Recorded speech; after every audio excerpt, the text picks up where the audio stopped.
All right, tell us about your story, your name, where you're from, and how you became Muslim. Okay, my name is Ellene Ashanti. Let's see, I started out in Bridgeport, Connecticut. That's where we were introduced to Islam. My brother became a Muslim first, and then my mom followed, and I was a minor. So you know how parents did back then. If they were going to the church, you went to church with them. If they was going to the masjid or temple or whatever it was called at the time, then you went with them. So I was that age that I had to go wherever she went. And as the years went on, what was my question? Let me make sure I answer all the... Your name, where you're from, and how you became Muslim. Okay, yeah. Like I said, I was introduced to it through my brother. He came into the Nation of Islam. He was young, like almost right out of high school. And what happened was my mom seen that he was really dedicated to it because he threw her ham in the trash and paid her for it. So she said it must be something. So I, as a minor child, I think I was 12 or 13. So I went with her. She started going to the temple, and I went with her and that kind of thing. How old was he? He was like 21, 22, something like that. And you convinced her because of that. You convinced her. But see, she was searching. Mm-hmm. She had she was a hardcore Baptist, born and raised in Georgia.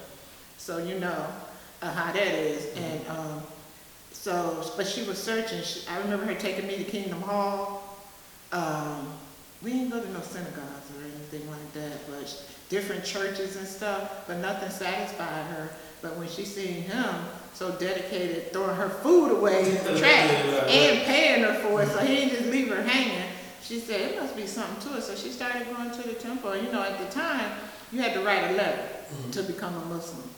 And she had to write it several times to get accepted. And then I said, I'm just going to write this letter and see what happens. But see, I had good penmanship. And they accepted. I was like, they're not supposed to accept it. I was like, I was just kidding. But I don't think they realized I was a minor. I probably was like 12. And they accepted, but I had good penmanship. So, and I stuck with it because it was something that felt right in my heart. I continued to do things in the masjid as we transitioned from temple to mosque to masjid. I actually worked in the treasury department in the masjid. I helped my mom with cooking, but she was one of those kind of people that, if you didn't know what she was doing, get out of her kitchen kind of thing. she would tolerate me, but I really did work in the treasury department. My goal, what I wanted to do at the time, by that time I was old enough to go to college, and I wanted to be an accountant. Actually for the nation, because whatever we did was for the nation as opposed to, that kind of thing. And, and as we transitioned, then, you did it for your locality. So my goal, I majored in accounting, and I worked in the treasury department. And let's see, what else happened? What else I do? I think the reason I stayed involved seriously is because I was one of the younger ones that was trying to stay out of trouble or not get in any trouble. So the believers kind of took me under their wing, and they would teach me stuff, show me how to do different things, and of course my mother's like, yes, yay, you're keeping her busy and that kind of thing. Not that I was a troubled child or anything, but just keeping me busy. So the believers took me under their wing and taught me how to make bean pies, how to make pie crust, making stuff from scratch, and because my mom started cooking in the kitchen, so I'm following in her footsteps. And then they doing crafts and stuff. We used to do everything ourselves. Sewing. One of the sisters, I already knew how to sew a little bit, but she taught me little fine details and stuff like that. And one thing they did, I don't think the older sisters agreed with it. Some of the younger sisters, but they were adults, but I was a teenager. It was my birthday. They took me to a Stephanie Mills concert at Radio City Music Hall in New York. And at the time, the thing was, that's the devil's entertainment, yada, yada, yada. And I had a ball.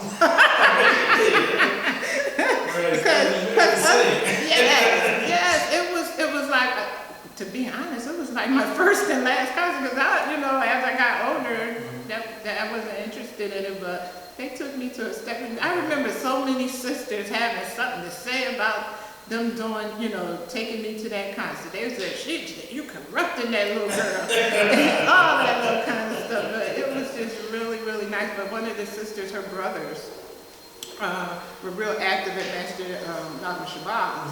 So when she said she was coming to town with some sisters, they were like security on us. They were wrapped around us. We in the middle, and that's how the brothers were back then. They really were protective of the sisters. And then she was a little sister, and then she was bringing other sisters. Right. They were on it. But yeah, so that's basically my story. And it's not I thank Allah. He saved me from being out in the streets.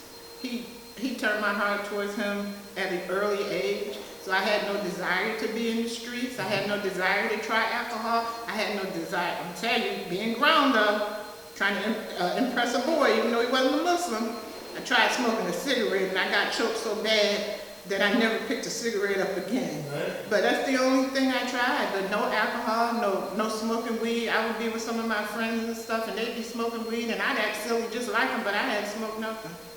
Alhamdulillah. So you think your story is not interesting, but it very much is, because people don't realize abstinence is the best way to go. If you've never tried, then you don't have to get off of it. Right.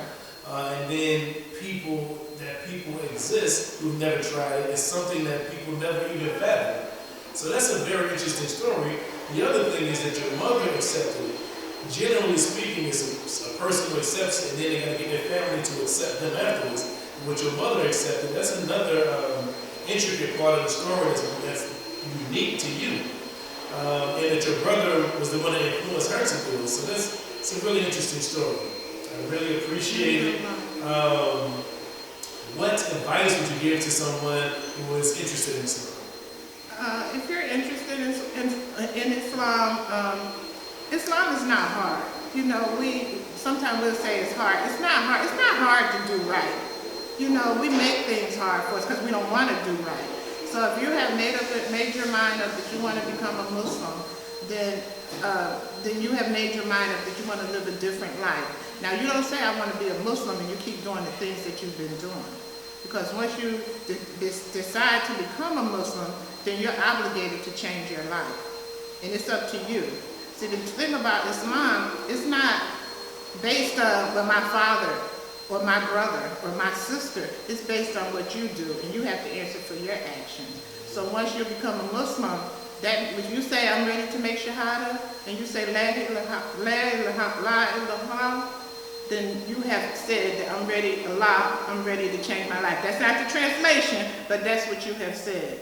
And you're expected to do different. You're expected to live differently. And study the religion for yourself. Yes, listening to kupas and things like that, that's very good. But study so that you get your own understanding, So that's basically it. And for the older people that have young people, find something for them to do. Don't let them be idle, because the saying, an idle mind is the devil's workshop. So if you're letting the young people be idle, you're letting them do whatever they want out in the streets or whatever, then you're going to that's the results you're going to get. There was something else that was unique to your story that was interesting to me, is that they gave you something to do. They put you in a position. That's the reason I'm in a position now, is because Imam Fakri was like, you should be in the treasury.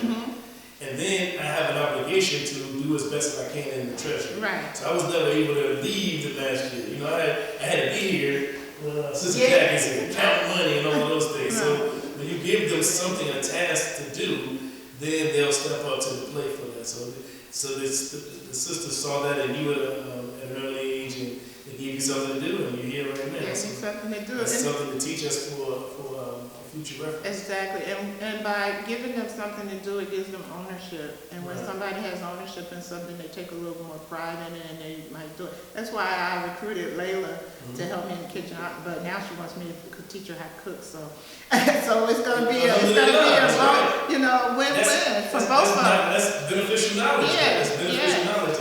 Every time you teach every time she does it and teaches her kids, you'll be getting a blessing. Well, the other thing that you said that I just remembered was that you said you all are doing things for the nation.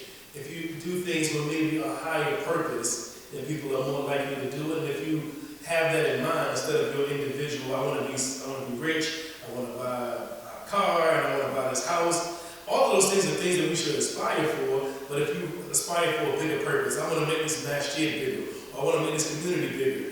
You all had in mind a nation, and how you wanted to increase it. So everything you did, the job you chose, the profession you chose was for Al-Islam. It wasn't necessarily for you. Right. And if we have that mind frame as well, then everybody will individually work to build this nation of Al-Islam. Right, exactly. In this country.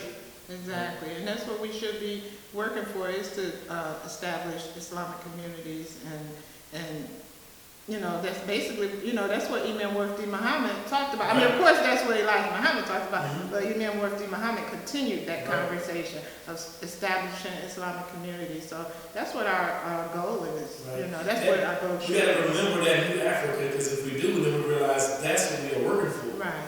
You giving dawah while you're doing that to increase the community, make the community larger, so we can have Dar Islam. We can have a land, a place where we can have Islam and practice it properly without worrying about what somebody else says about the job you had or what have you. And we need to be mindful that someone's always watching us. So once you have decided, if you're not a Muslim, once you have decided that you are a Muslim, all eyes are on you.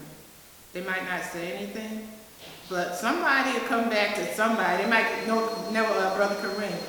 Brother Kareem, you know that sister said she's going to be a Muslim. I seen her doing this, that, and other. They'll come back and tell on you.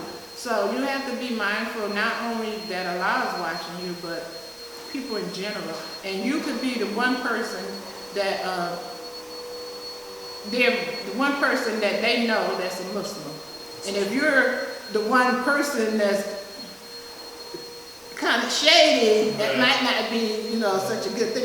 You know, it might be a situation where you may not want to talk about you Muslim. Right. I mean, seriously. Right. Seriously, yes. All right. Thank you very much. I really appreciate it. I know the brother here, Wally, is doing a bunch of vacuuming, but the mic is directed at you, so you should.